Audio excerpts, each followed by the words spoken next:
party started. Thanks everybody for joining us. I'm Shiloh Todorov with the Matriots Pack. My colleague Kim Crowfoot-Swade is here as well, and I will soon introduce you to our host, Melissa Cass, and to Councilmember Brown. But first, I just wanted to let you know, like most Zoom meetings at this point, you are on mute, but we do want this to be a conversation. So we want to hear your questions. Melissa's going to get us started, but you can choose whether you want to type into the chat, hey, I have a question, and we'll call on you, or you can simply type your question, and then Melissa will read it to Councilmember Brown. All right, so up to you. You can be as extroverted or introverted as you prefer. And we'll see if we can get to a bunch of questions here before 9:30. All right.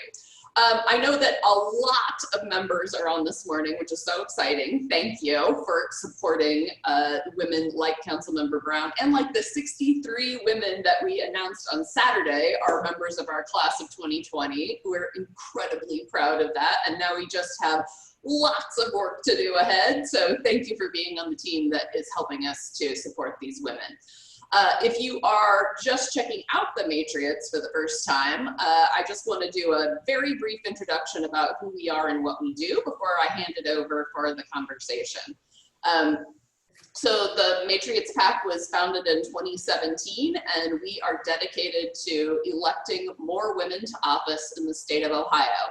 We endorse and support women on a shared values system as opposed to having adopted one political party. So we are nonpartisan, and we have endorsed Democrats and Republicans and Greens and Libertarians and Independents in the 3 years of our being. We've raised more than $3 million, and we endorse women through the values lens.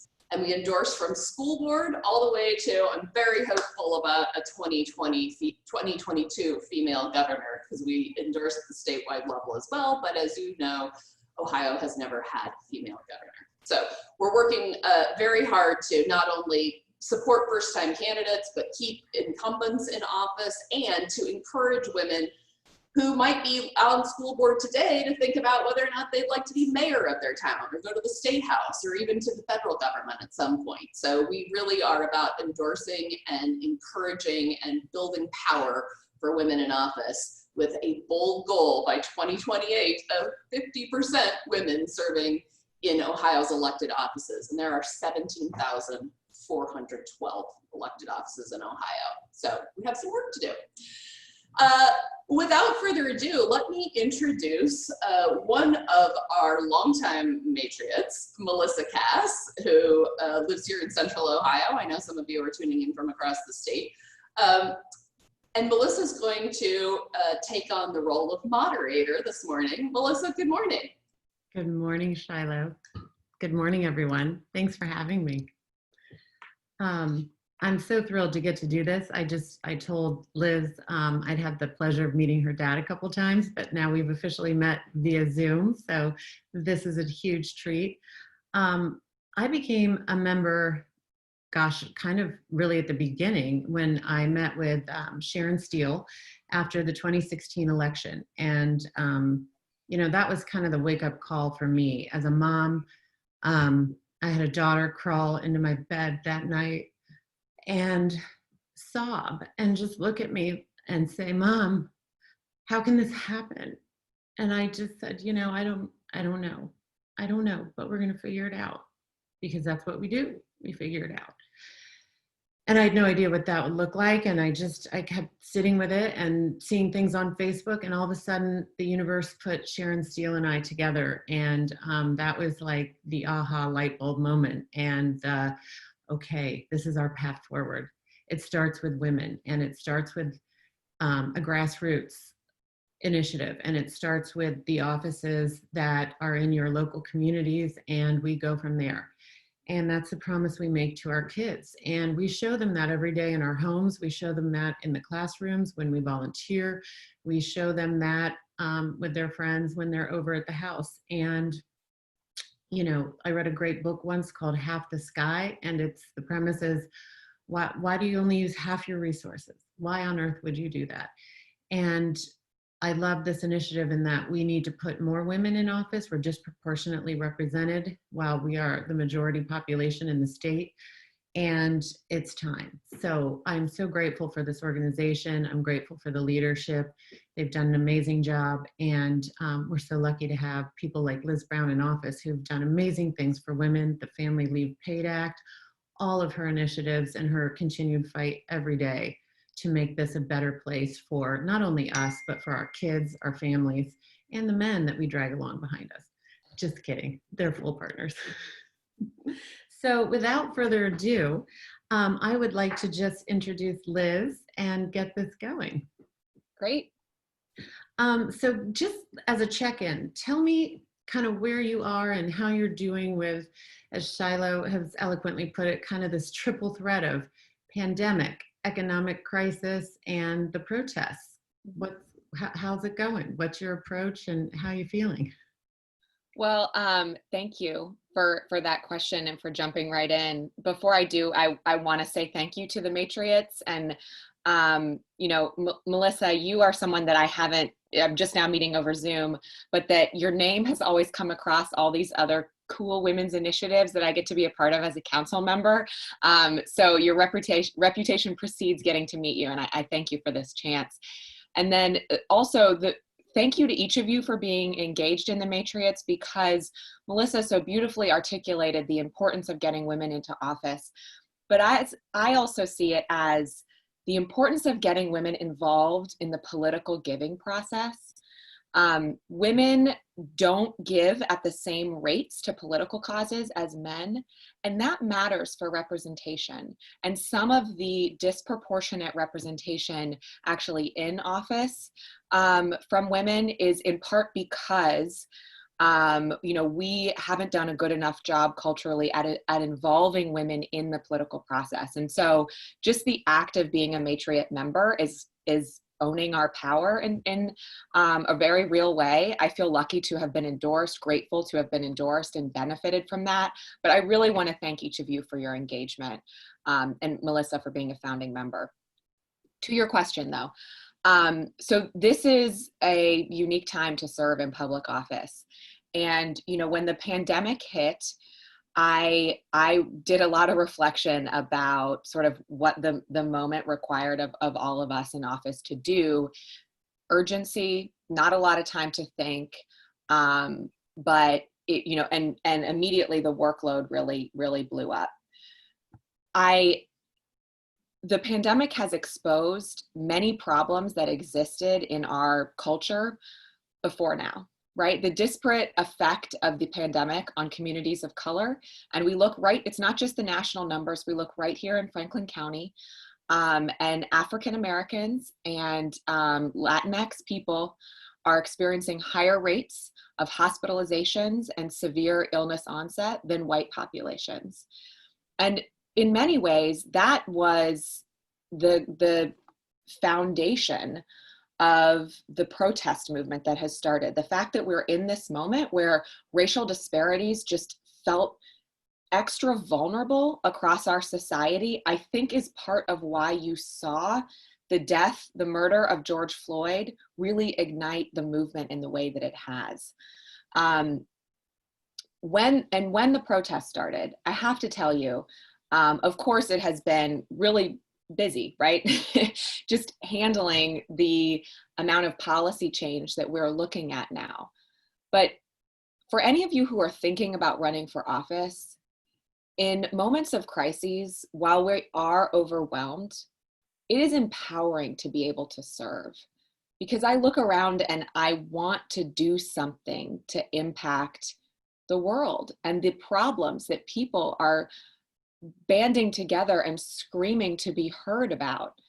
And being in office, whether it's school board or council or Congress, you have the chance to do that. So in so many ways, I have felt very lucky to be a part of this, to be in elected office during this time, as challenging as it is. And I won't sugarcoat the challenges. People are suffering and people are angry. and they're very clear with us in office that they feel those things. And the responsibility is to respond.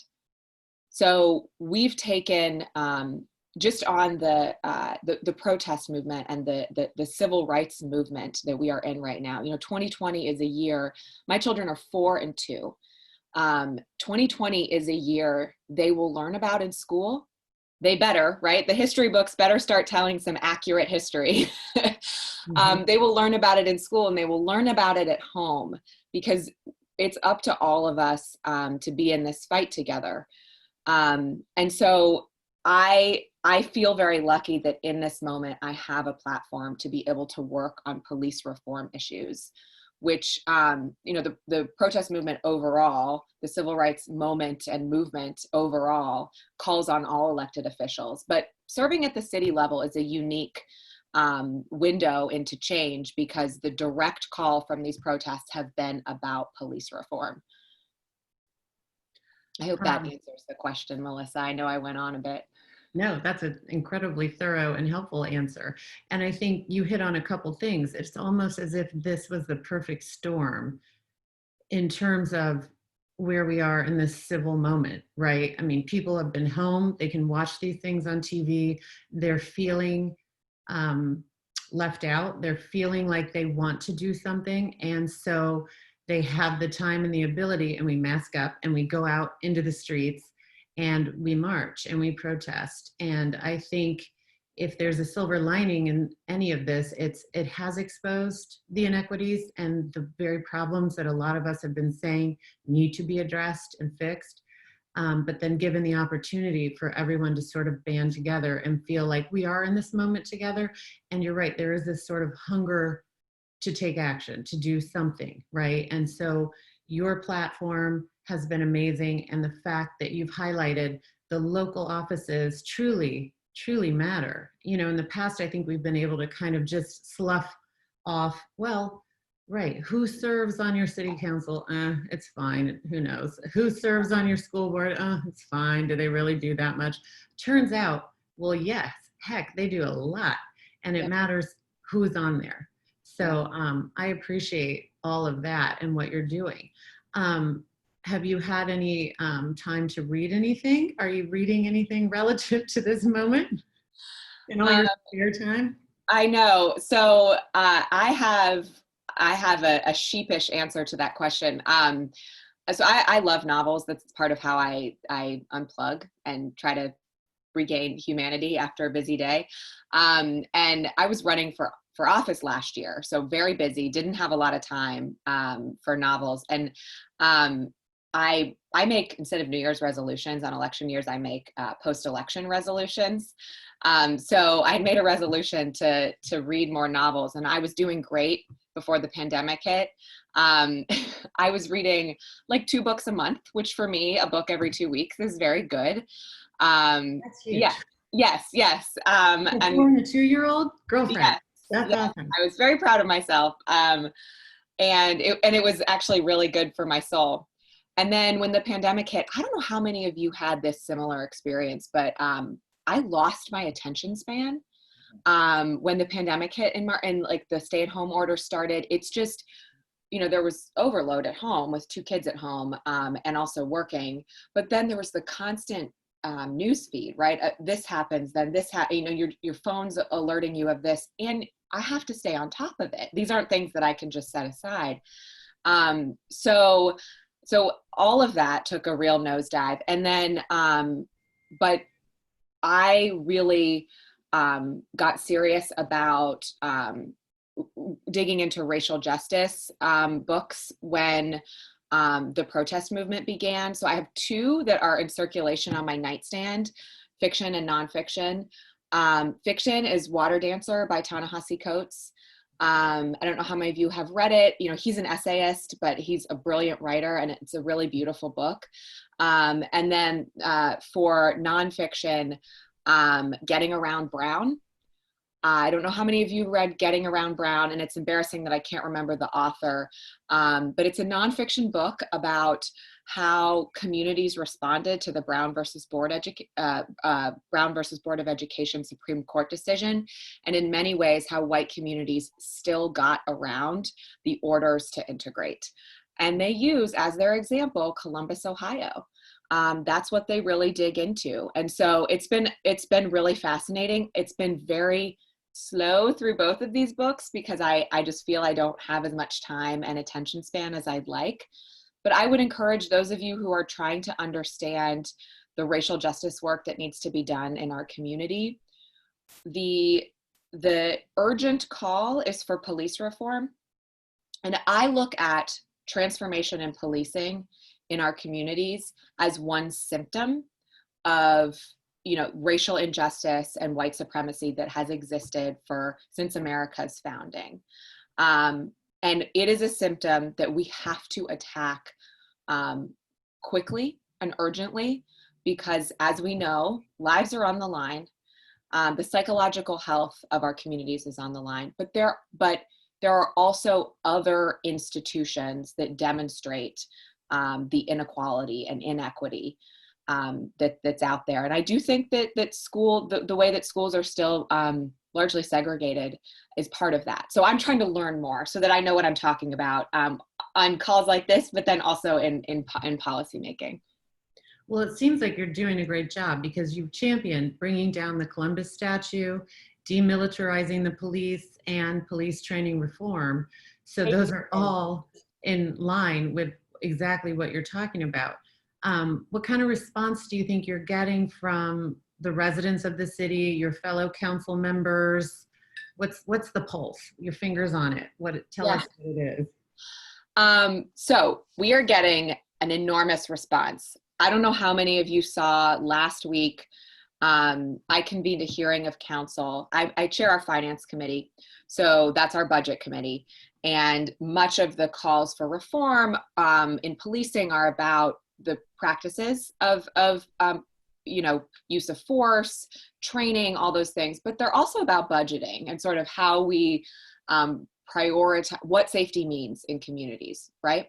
Does safety mean mental health treatment, or does it mean 911 calls, or does it mean both? And so I know that many of those issues will come through the finance committee. We called our first hearing on that matter last week to talk about capital investments. We have a capital budget and an operating budget every year. Operating is personnel. Capital is stuff you can touch and feel, like roads, but also like helicopters and cruisers. And the capital discussion we had around the budget was to reform our purchasing code, to take a look at what kind of tools we equip our officers with. And I think those tools matter. I think that that the way our officers feel in communities, it should never look and feel to residents as if we are at war. I think we forget that police officers in code are defined as peace officers. And that's what they should bring to communities. And if we give them tools that allow a military feel, and militarization has been a decades long, really since the 90s, post-Cold War. I mean, there really was some federal policy. Again, policy making is critical in all of this. There was federal policy that started allowing the 1033 program, the sale of military equipment to local law enforcement agencies. So you see SWAT teams, with armored vehicles,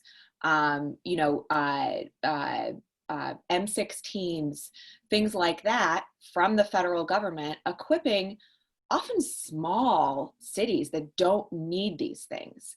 Columbus is a large city, so we have to take into account what it means to keep our people safe, but we also have to take into account the psychological effect that over-militarization has on our communities, and particularly our African-American communities. The ACLU did a study just a couple years ago that showed that SWAT, when they go in, when they have a SWAT run, which is a very serious operation in a community, they talk a lot about sort of kidnapping and hostage situations, but really a majority are lower level drug search warrants. Those are levied in communities of color. And hostage situations, kidnappings are levied in white communities. And so the original intent of SWAT, I really believe, deserves a second look, because we need to understand that we're deploying these resources the way they must be. So we had this hearing. I know you asked about engagement. I'm getting to that because we had this hearing and and we said, hey, we're going to review the purchasing code, which sounds super boring and bureaucratic. And we got 906 pieces of written testimony from the community. We got nearly 70 people to show up virtually. We do everything virtual, and give us testimony, live testimony. So council, what that amounted to was 6 hours of hearing. Last Tuesday, we went from 4 p.m. to 10 p.m. It is the longest hearing that I can find on record. Melissa, you mentioned my dad in the beginning, whom I'm very proud of. He's Sherrod Brown in the U.S. Senate, and I was telling him about this the next day, and he said he's never been a part of a hearing that long. So people are showing up to make their point of view heard. And that's on top of the literally thousands of emails that we've all gotten. The engagement is at an all-time high. People are reading our weekly agendas for council all the way through and sending us messages about what they think we should vote yes or no on. For those of you with any experience in those sort of that weekly vibe at a governmental meeting, you know that doesn't happen. So it has been incredible, Melissa. It has been incredible to see the outpouring of constituent and resident feedback and engagement. You guys that's an amazing, I mean, just factoid right there. The 6-hour hearing shows exactly what you're saying. There is so much interest and community outcry and interest in what is happening. And you mentioned the Columbus statue, and I'll just briefly talk about that because that's something we heard a lot about from people who were a little, I mean, Italian Americans in Columbus were not happy with that decision, right? And I'll just briefly say the way that I looked at it, we've been hearing for years that we should take it down.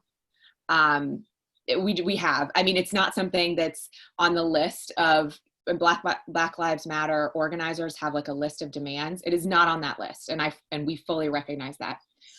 There is real work to be done for racial justice in our community. Real work that takes time and intensity. And I think along the way we have to recognize that symbols matter. And to me, taking a couple hours to take a statue down is pretty simple when we know what he symbolizes. And it was one of those things that just made sense to do while we pour our real time and energy into the racial justice work. So it was a little controversial and covered nationally because, hey, we're the city of Columbus. But it was the right thing to do because of Christopher Columbus isn't just a bad guy measured by modern time.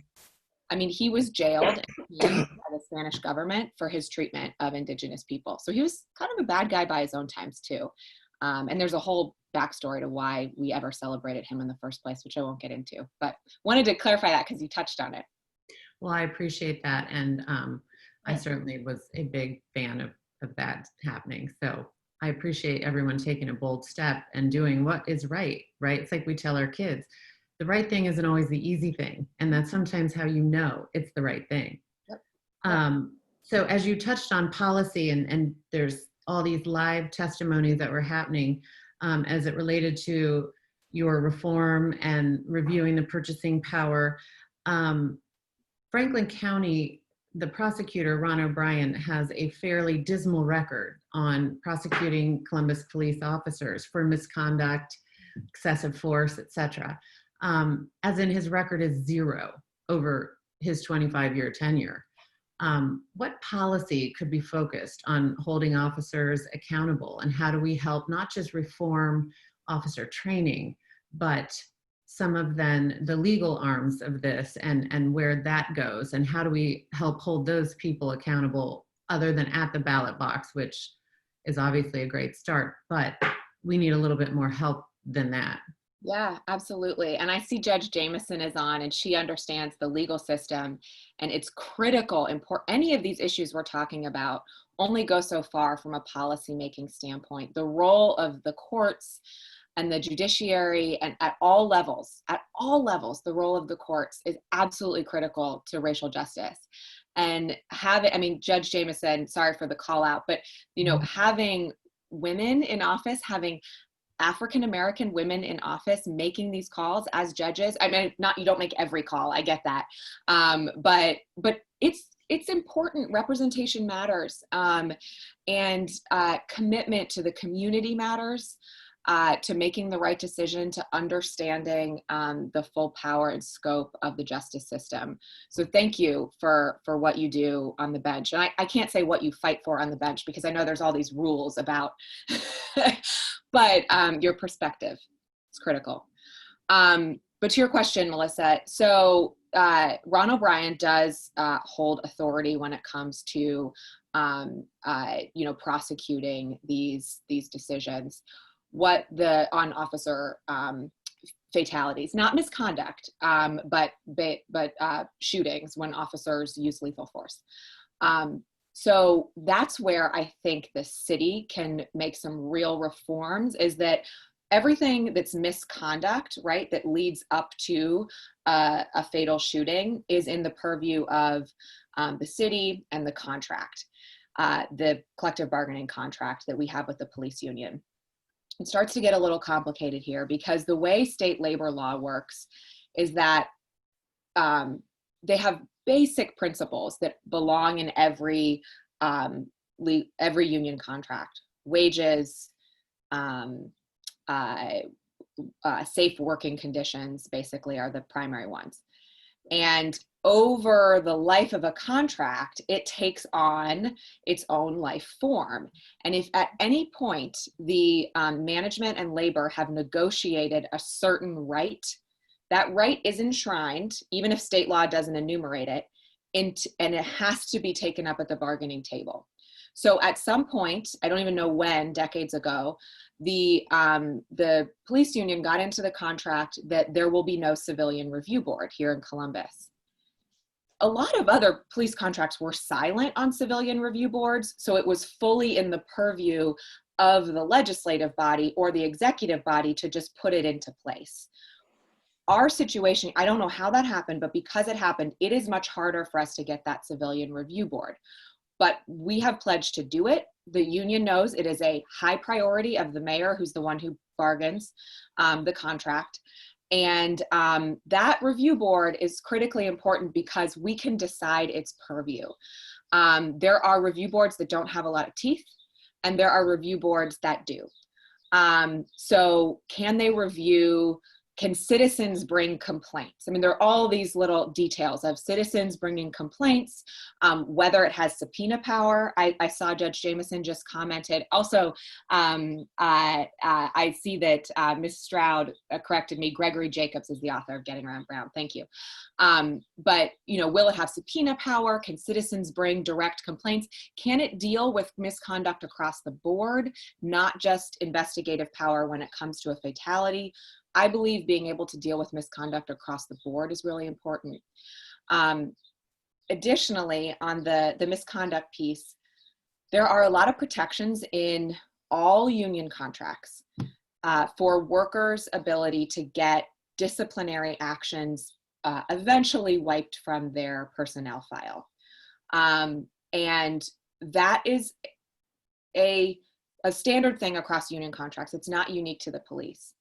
What I really think we need to remember is that I believe police deserve collective bargaining rights. Every person on this call should have a union. That's where I stand. I mean, we all deserve unions. I do believe they increase the power of working people. But we also have to recognize that when it comes to police, these contracts speak to the use of lethal force. And at a certain point, lethal force doesn't belong in an employment contract. We have to look at understanding the rules and discipline on lethal force in a different way. I think that will take time to get there, but that's an important, I think, sort of principle for us to just remember that it's not about diminishing anyone's power to bargain. What the police have is not an undue right to collective bargaining. They have a lopsided contract. They have a contract that allows misconduct to be ignored, that allows something called past practice to be considered. So the city did fire an officer who got his job back simply because the last person who did something similar wasn't fired. And if you're only basing things on past precedent, how do you make any progress as a society, right? I mean, that's almost like a fundamental American principle that we shouldn't always base what we do on what we did yesterday. So these are some of the things the contract really needs to look into. And it all contributes to that legal system that leads up to, what the calls that O'Brien gets to make as prosecutor. Well, you just hit a huge red flag that's my most favorite thing that gets waved in front of my face, and that's a red flag of, well, this is how we've always done it. And I'm like, oh, good answer. Because guess what? Hey, if this is how we always did it, only white male property owners would have the right to vote. So let's be clear. Exactly. I hate that answer in any and all forums. Well, hopefully Ron O'Brien gets held to a higher standard, and when he's up for re-election, that's something that he can answer to.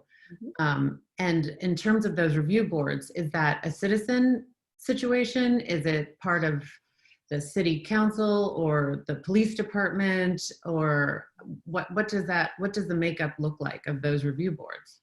So we want it to be independent, and we want it to have a lot of those independent abilities that I was kind of outlining. But I think there's a dance to be held in the collective bargaining contract, because if we enumerate too much in there, then we are in the position to have to bargain for any changes because of that state law that I was talking about. So if it was silent on civilian review board, then the mayor and council, really the mayor, but council has to also vote on it, could design, because it's an administrative function, could design a review board without going through the contract. Because it's not silent on it, we have to go through the contract, and we have to make sure that we're not hamstringing ourselves in the future. So I don't know how much, especially because council isn't at the bargaining table, it's the mayor. I don't know how much will be in that contract, enumerating the powers of it. But an important component is also having independent investigations, because right now it is a unit within the division that does the investigative process to present the evidence. And we just passed through council an ordinance that makes that process independent. It is still a law enforcement agency, though. It's the Bureau of Criminal Investigations at the state. And I actually think that, to your question, Melissa, about citizen involvement, civilian involvement, that investigative power needs to have either be led by a civilian or have real majority civilian voices in it, so that the investigations and the review have majority civilians. And it doesn't mean we just like go next door and knock on our neighbor's door and drag them into the process. I mean, there are people who really understand best practices and can help make really good calls on behalf of the people when it comes to these things. So I would say, yes, we want civilian involvement in both of those. You might see, this is not entirely public, but you might see, you will see more from council on that. We're trying to figure out, we might have to actually even take something to the voters to get the kind of authority we want on some of these the investigative portion of this, if we want to take it away from BCI and give it to citizens. So we're trying to figure all that out, and there will be more developing there over the next couple months. You heard it here first, everyone. That is exciting. And Judge Jameson duly noted, Ron O'Brien is up for election this year. So make note of that, everyone. I also want to make sure, any questions you have for this amazing woman who is so brilliant and motivated, please put them in the chat. We would love to be able to ask them of you. Otherwise, I've got this list here, but I'm sure whatever you guys could bring to the table would be even more exciting and add to the richness of this conversation. So please, please type away. So let's turn our attention to leading, and let me just pick your brain for a quick second. What is something you wish you'd known before you started serving on city council? Is there anything? I guess I wish I'd understood better that just because I have a great idea doesn't mean that everyone else will think it's worth anything at all. So I will use as my example,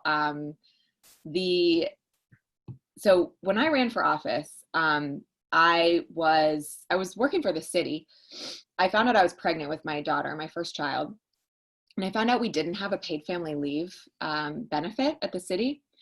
I also found out I just don't think we were equipped to support working parents, because it was actually really hard for me to figure out what I actually could get. And I realized after a ton of work that where no one really from HR or my union had great answers for me. And I finally figured out I did have, as a birth mother, a disability leave benefit that I could use for paid family leave. That was the only thing. So think about how many people that leaves out. I also didn't like the term disability. That feels a little bit weird. But think about how many people that leaves out. So I was a union member. I started working with my union president, got him to commission a study on the state of paid family leave in Ohio, specifically in public sectors, because we were a public sector union, so it just kind of made sense to narrowly focus. And we found that Columbus was not different from other places, and it kind of shocked me. This was in 2015. I started lobbying folks at the city, and I didn't get anywhere, and I was really discouraged by that. Really discouraged. I eventually, months later, I was 7 months pregnant, and a woman resigned from the ballot and allowed basically an empty seat. So I jumped into the race. I ran talking a lot about paid family leave. So it was no surprise. I had my daughter, gave birth 2 weeks before Election Day. It was no surprise to anybody that this was an issue I was passionate about. And I got to office, and it was one of the things I started working on first. I picked my committees specifically around this issue, the administration committee, which handles HR. We have 5 collective bargaining agreements at the City of Columbus, so it's complex to do this, but I was up for it. And it took us 1.5 years to get movement on it. And I don't say that to criticize anyone. I mean, it is complex.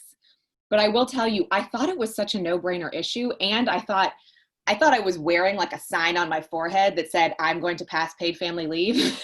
So it would be no surprise to anyone. And despite those things, and despite, I think, me having the right idea on it, it was hard to get it done. And then ultimately what we got done was only partially really the program that I think we should have had. And so I knew, maybe if you asked me if I knew in my head that compromises were necessary, I didn't fully understand it in my heart. I'm still defeated every time I have to pass something that's a compromise. And I have to have that conversation between my head and heart of this is how we make change. We have to start somewhere. And then sometimes you have to listen to your heart first and say, no way. If it's going to happen this way, it's not going to happen, because this is a half measure, and it makes us feel like we've done something when we haven't. There are those moments, and I think that in office that's the balance. We did a program to provide legal representation to undocumented immigrants from Franklin County who were in detention, and you're 10 times as likely to win your case if you have legal representation, but so few undocumented people do, because it's prohibitively expensive, language barriers, all these things. So they're left to argue for themselves. we did that fund, and there were many points along the way where I knew that I'd be able to get it done faster if I did a little different version, if I watered it down in this way or that way. And that was that conversation between head and heart where, you know, it's probably worth it to take a little bit longer and do it the right way. So what we did is universal representation for Franklin County undocumented people who are in detention. And that's one of those examples. I wish I'd understood that more going in, but it's a learning process still. Well, I think that's valuable, and that speaks to a lot of things these days, right? We've got to make change somewhere, and there is that ongoing conversation between our heads and our hearts, and we feel called to something and we know it's the right thing, but it's dragging the rest of the people along or getting them to see it in a certain way that makes sense for the majority, right? And I think in some ways that's what makes women so effective and so valuable to the process. And even just starting small and starting somewhere. I see my friend Bibi's on this call right now, and you know, we've done a grassroots kind of mom's call to action on Facebook, and so empowering people to just do those kinds of things and have those honest conversations with themselves and with each other.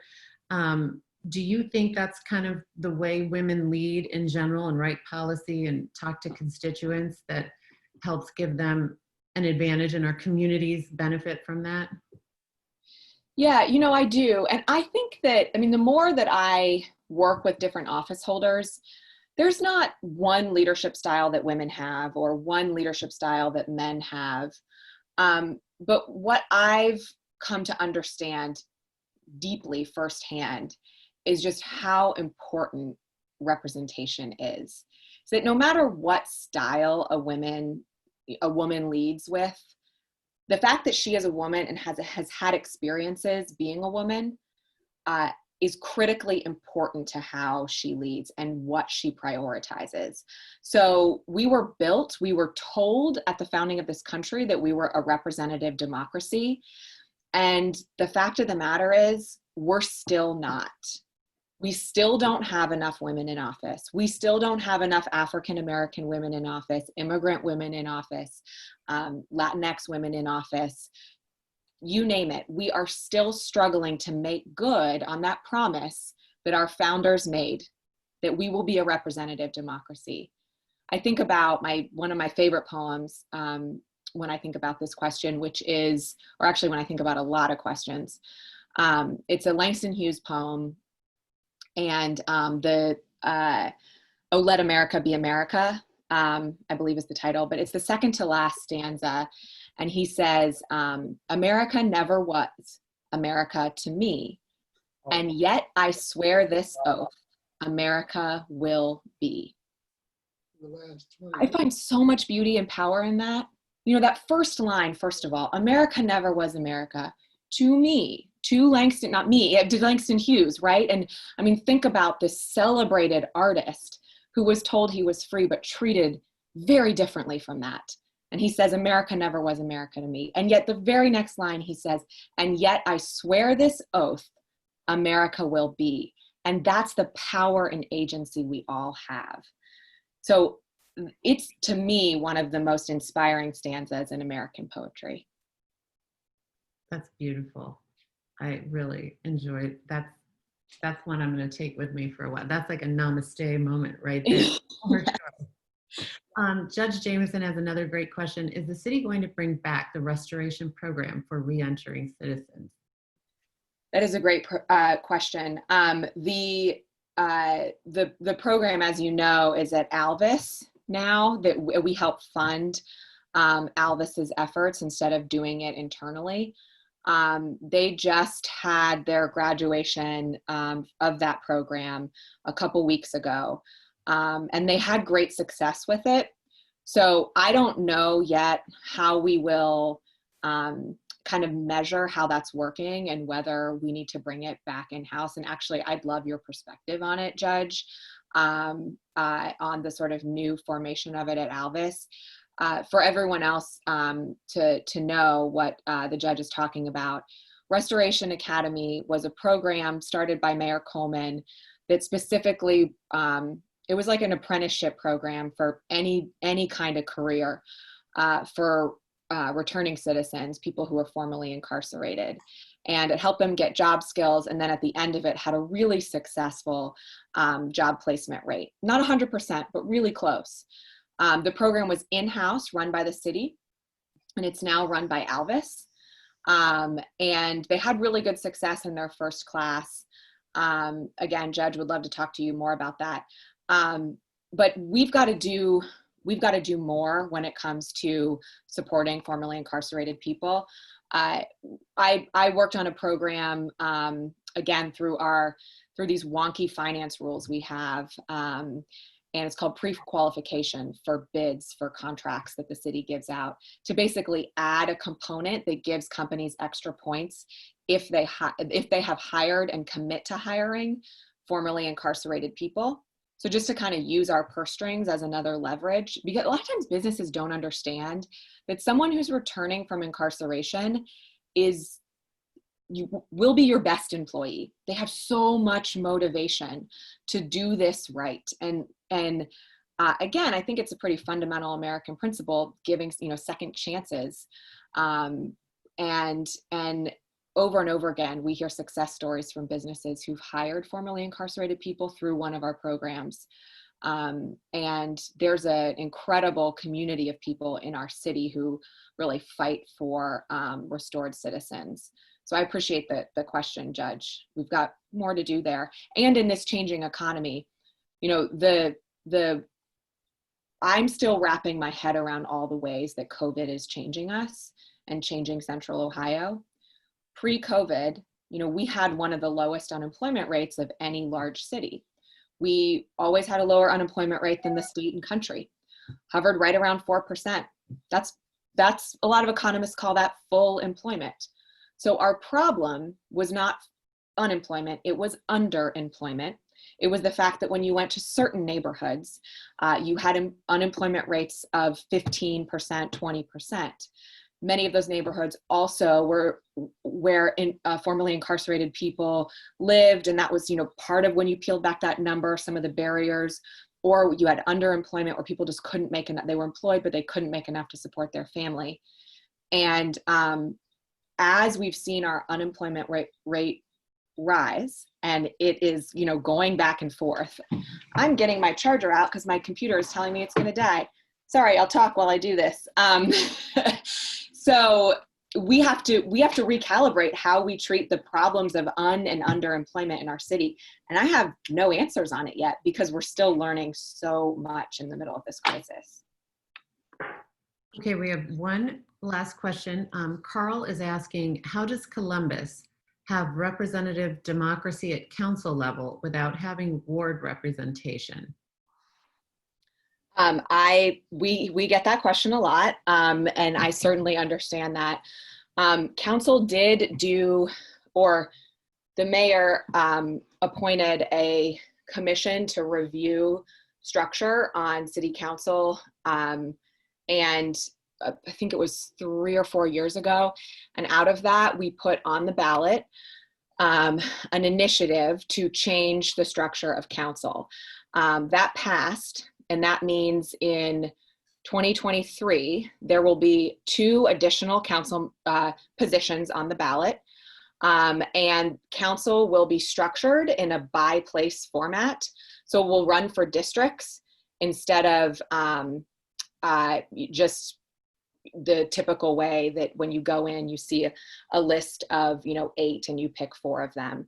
You'll, as a Columbus resident, see a list of 4 districts, and there will be 2 names for each district. What that does is that every person in Columbus can still vote for every one of their council members, but it requires geographic disbursement of where those 9 people live. We have 7 people now, and it doesn't matter where you live. We could all live on the same block if we wanted to. And so this change is going to still allow at large, and the citizen testimony during that commission process was of course, I mean, there's never kind of one viewpoint that carries 100% of perspective, but there was split testimony over the benefit of being able to vote for all your council members and having specific redress of your council members. You know, when I go to the legislature, I have one state representative that I can lobby. And, you know, her vote as the Democratic minority in the state house often doesn't change the way that Larry Householder decides to do anything. Even though she's in, it's Kristen Boggs is my representative, and she's in leadership, which is great. But there's that balance that Columbus City Council sort of allows everybody to vote for every one of their council members. Additionally, the year prior to that being on the ballot, there was a more traditional district system on the ballot that expanded council by a greater number. I think it put us at 13 council members and then added more based on population. And it was a mostly district with a couple at large. And that was that was defeated at the ballot. And so this charter amendment that was passed a couple years ago is the one that voters enacted. So that starts in 2023. And I do think that having more council members and requiring that geographic disbursement will help with one of these issues or some of these issues. But I also tell you that I answer to every person in every corner of the city, regardless of where I live or they live. We're lucky to have you, and that is your strategy and your heart. So we appreciate that, certainly, for sure. And just in the interest of time and respect for everyone's energy here, I want to just kick it back over to Shiloh and, you know, thank you for your time, Liz. This has been amazing. Yeah, thank you so much. This has been great and like the fastest hour. I didn't realize it was already 9:30. I'm so glad my computer didn't die and I saw that warning. Out here for another hour, for sure. For sure. Thank you so much, Councilmember Brown. And Melissa, thank you for conducting a really great, insightful, and delightful conversation here for us this morning. It was a lot of fun. And thank you to all of the members who are helping us get this work done. I can only see some of the faces on my screen, but Carl and Jane and Valerie and Stephanie and Terry, I am so grateful for your investment in our work to elect more women like Councilmember Brown. And if you have not yet joined, but you are on this call and you see who your colleagues are in this membership, I really want to encourage you to think about putting your dollars together with theirs as we go toward our 2020 general election slate. And if you need some inspiration to get excited, hit that endorsement link that I just put into the chat. You can look back at our 2018 and 2019 classes, 109 women strong, 64 of whom are now serving in office. So we feel really good about our 59% win rate, but we really need now to put 63 more women in office in November, and we would love to have your help to do that. So I've also put the join link there. And I will follow up in email so that you have all of my contact information as well. Thank you to all of you for taking an hour with us. Thanks for your time and attention. Thank you again to Liz and Melissa. Enjoy your weekend. Thank you, everyone. Thank you. Thanks, guys.